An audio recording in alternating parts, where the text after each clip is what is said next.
Maqaa Abbaa, kan Ilmaa, kan Hafuura Qulqulluu, Waaqa tokkotti ni amanna. Amiin. Walaloo Hafuuraa. Aayyoo koo siin jechuu. Aayyoo koo siin jechuu hin obsuu danda'e, kadhannaa kan keetinaan guyyaa kana ga'e. Kadhannaa kan keetinaan guyyaa kana ga'e. Beetelihemitti ifni sirraa ba'e, haadha isaa ta'uus dhaloonni dhaga'e. Haadha isaa ta'uus dhaloonni dhaga'e. Caalchiseen jaaladhaa haadha gooftaa keenya, sirraa kan dhalate nuuf labse nageenya. Sirraa kan dhalate nuuf labse nageenya. Daddabaleen jedhaa gaarummaa waa'ee kee, kabajeessi faarsee Daawitis maqaa kee. Kabajeessi faarsee Daawitis maqaa kee. Eenyummaan koo siidha mallattoon jalqabaa, arjummaa kee guddaanaan Waaqaan araarama.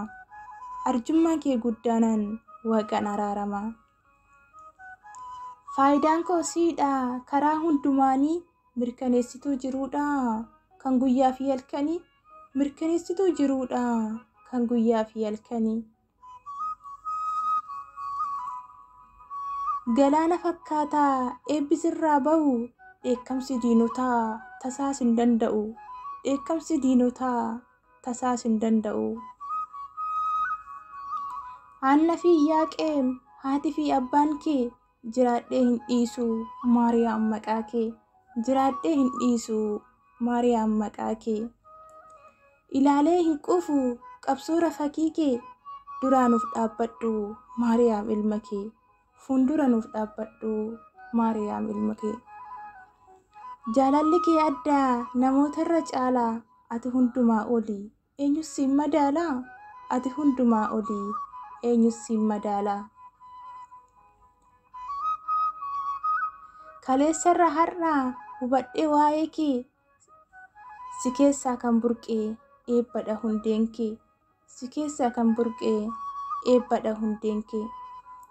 Namummaan koo siidha deemsa daandii kootii, Maariyaam si faarsinaa tokkummaan kaanetii. Maariyaam si faarsinaa tokkummaan kaanetii.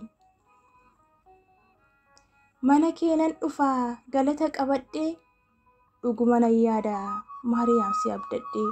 Dhuguma nan yaada Maariyaam si abdadhee. Namootarraa addaa chaappaan durbummaa kee, ragaa guddaa qabda Hisqeel faa waa'ee kee. Ragaa guddaa qabda Hisqeel faa waa'ee kee.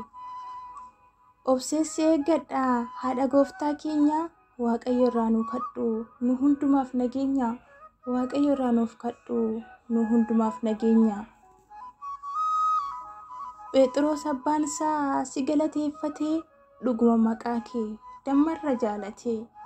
Dhuguma maqaa kee dammarra jaalatee.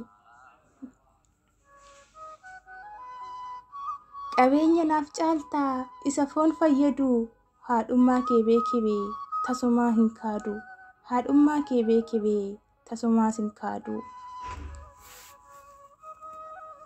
Rakkoo tokko hin qabu kan waamu Maariyaamii, badii keenya hundumaaf ati nutti araarami. Badii keenya hundumaaf ati nutti araarami. Soosiina dhaatii wangeelarra jirta, isa cubbuun hudhee hiiktee too nu furta. Isa cubbuun hidhee hiiktee too nu furta. Takkatuu hin jiru hanga kee kan ga'u, dhaloonni dhalootaan ammas haa dhaga'u. Dhaloonni dhalootaan ammas haa dhaga'u.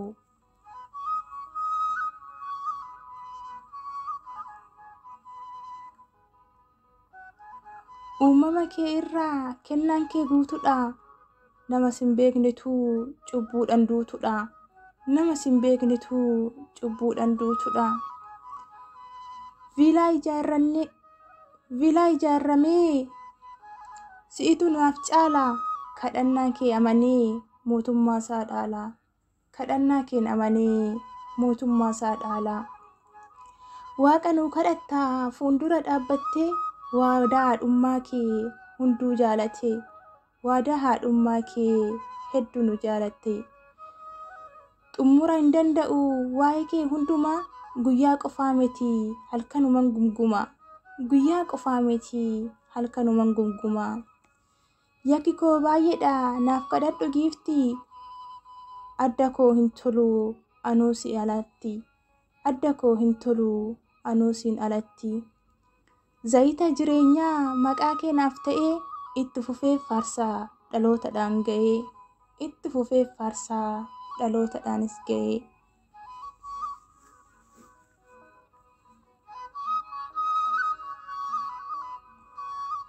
Amiin. Galanni Waaqayyoof haa ta'u hanga bara baraatitti. Amiin nuuf haa ta'u.